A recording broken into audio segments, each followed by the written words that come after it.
It's via THR. You wouldn't have the guts. I'm ready, though. I feel like I've got the confidence now. Out with it then. Okay, DC is saying that the Green Lantern series... Jesus, called my bluff. I don't think he would. It's completely retooled.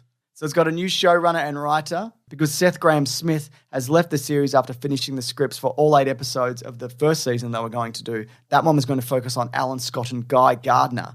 Now, this one is going to focus on I've written Alan Scott twice, but it's not Alan Scott. Okay, is it the 2 new guys? No, what's his name? He's in the cartoons as well. Hal Jordan. No, the other one. Kyle Rayner. No, the other one.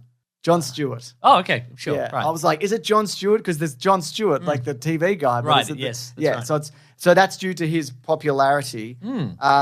Because he's probably the one that people know the most. At this point, I reckon I would say definitely in like sort of non-comic adaptations. I would say because he's in all the cartoons. Exactly. Hal Jordan's in Injustice, the video games, right? Probably. Yes, he definitely is. Now, I don't mind that they're retooling this as whatever. Sure. The only I want though to see like a Guy Gardner, just an awful person to show up. Yeah. So I don't really care who leads it. Like, great. I like John Stewart, but I still want to see the larger Green Lantern Corps. Sure, yeah. And all of that. So because they were going to do Alan Scott, because Alan Scott's gay, yeah.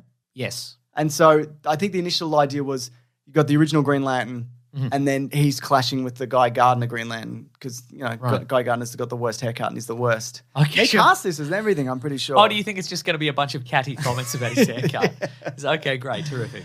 But, so I think that would be interesting. But I don't know. I think Greg Berlanti's still on board because he was producing it. But, of course, there was a big DC shake-up. And speaking of Mason... Yeah, I would have loved to have seen Alan Scott in live action. That would be great. And maybe we will. Maybe we still will. Now, one of the worst costumes. Yeah. Just atrocious. Well, it's from the 30s or whatever, isn't it? Yeah. So apparently in a role that they actually, because DC were looking, we've talked about this, they were looking for their Kevin Feige, and apparently they even went to Kevin Feige for this role for Kevin Feige. Hey, Kevin Feige, you got any room on your plate to do another Kevin Feige job over here? Can you Kevin Feige for us over here? You got a spare decade to turn this ship around, this sinking ship? How old are you? You got a decade? You got kids? Yeah, that's right. You're turning a sinking ship around. It's still sinking. You just be turning it around, just sink in a different location. You okay with that? Kevin, he's still there? Well, he politely declined, apparently. Kevin, I'm talking to him in person. He's just standing there. Yeah. He thinks my vision's based on movement. He knows what he's doing. Yeah, so he politely declined. He didn't want to do it. Allegedly. Well, also... Get out of here. Apparently they went for him in the earlier days of the MCU. Oh, did they? Yeah, when he was going up against like Ike Perlmutter and whatever, and he's like, and they were like, we'll give you a free ride. And I think from rumors are that we got a ship. It's got a few holes in it, but I reckon you could probably plug those holes. It's early days here. Early Kevin, days. so yeah, the ship isn't sinking yet, Kevin. Over here at DC, so THR, we made Man of Steel. That's right. So THR reported James Gunn and producer Peter Safran have been tapped to lead DC's film, television, and animation efforts as co-chairs and co-CEOs of DC Studios, a newly formed division at Warner Brothers that will replace DC Films. So forget what you knew about DC Films, Mason. It's out the door. It's Usher in the bin. the DC Studios. Uh-oh. What does that mean? They could be making anything, not just films. Yeah. They could be making TV. Yep. They could be making crypto. Yep. Crypto-based crypto. Yeah, that's Crypto good. the dog, like but it's on crypto. Crypto, yeah. Yeah. And bandanas. Bandanas, certainly, things. yeah. Krypton currency, right? Very good. Right. So apparently James Gunn will focus on the creative side and Safran will focus on the business and production side of the division. How are these two going to get along? One's all about art and one's all about business. And they have to live together. Right? One of them always wants the top bunk. Yeah. So it's a 4-year deal. And James Gunn will be exclusively working at DC for this time. Whoa. So is Guardians of the Galaxy 3 film finished? Yeah, so he's going to promote that and do all that, but then that'll be his last Marvel thing. Who do you think he's going to bring on for who of his mates? Dave Bautista. Dave Bautista, maybe. And nobody else. Michael Rooker in another role? Michael Rooker? No, he did that. He killed him already. Yeah, that's what I'm saying. Give him another Oh, another role. Yeah, you might be right. It's also established universes like Joker will still be separate. Okay. And potentially the Batman... But we don't know about that. And I think the next Batman sequel is like 2025. 25. In a lot of ways, this is exactly the same as the DCU we had before this. It's just we've got two guys who are willing to cop a lot of bullets for it. Yeah, I mean, also I like these guys more Yeah. than whoever was in charge of the last. Who's the other stuff. guy that's not James Gunn? What's his deal? He's produced a bunch of stuff. He's a good producer. He's produced some. I think he did Aquaman and Okay, great. some other stuff. But Nice. producers who knows what they do, Right. So I Sure. guess he's a good one. Uh-huh. But I think James Gunn. I think the difference between Kevin Feige. He's not like a director like James. Well, here we Gunn. go. James is gonna bloody say a thing about a guy. No, this seems good. Yeah, it does, I yeah. mean, I don't know yet, but it Yes. seems like a good idea, like on the surface.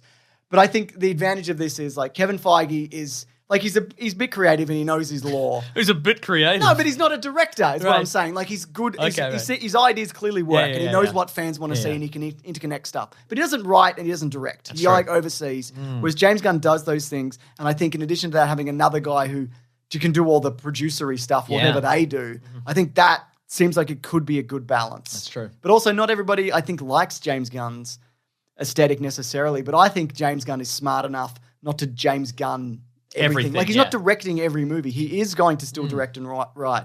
But I think like the Suicide Squad is probably the best DC movie. Certainly up there. Isn't Yeah. it? If not, yeah, it's definitely up there. Yeah. So, yeah, the goal is for them not to just be producers, but truly function as executives. And even, as mentioned, Gunn will occasionally hone a movie. And I guess it still depends on like how much freedom are they actually going to get here as Yeah, well. great question. I'm hoping a lot.